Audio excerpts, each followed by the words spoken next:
So if you are here, you are either actively planning or dreaming about having an intimate wedding or elopement in New York City. I'm going to assume that.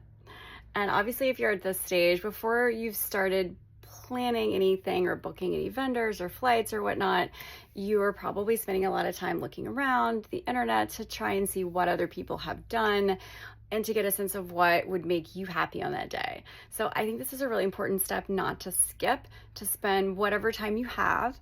I'll touch on time frame probably in the next video, but whatever time you have to prepare, to spend some time thinking about what success looks like on that day for you.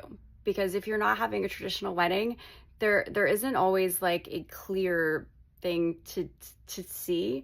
Maybe there are just so many choices. There's so many different ways you can make it unique, and that can actually be kind of confusing and overwhelming because you have lots of options, which is great, but again, it can be really overwhelming. So what I encourage people to do, if couples come to me and they don't really have a plan just yet of what they want to do, is to spend obviously a lot of time looking around, looking at pictures, making a Pinterest board, or if you don't do that, just screenshotting pictures of things, anything, everything. At this stage, it's whatever just interests you, so that you can sort of eventually refine what it is that you want to do, what the experience looks, feels like, smells like, where, everything about it, so that you can just start kind of seeing where all the pieces fit together. And that's really helpful for me because I do help couples sort of fill in the gaps and sometimes do more than that when it comes to figuring out what they're going to do on their wedding day. So I would encourage you to think not only about the things that you want to experience, but the things that you don't.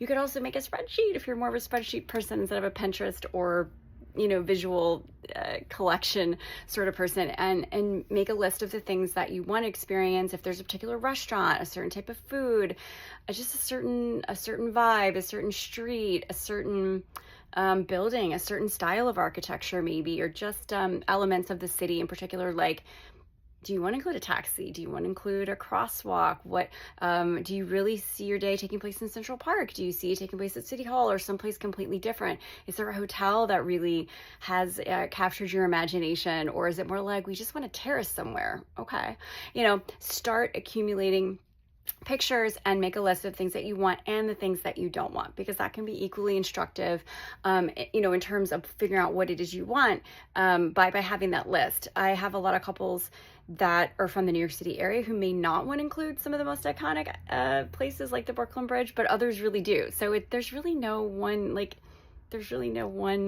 option fits all. It's very customizable in terms of everything from where you stay, what you do, the sort of cuisine. I mean, even the time of the year can be really instructive as well, which we'll get to in a little bit. But I would definitely just spend time dreaming, coming up with ideas, making these lists, and then we'll see where things go from there.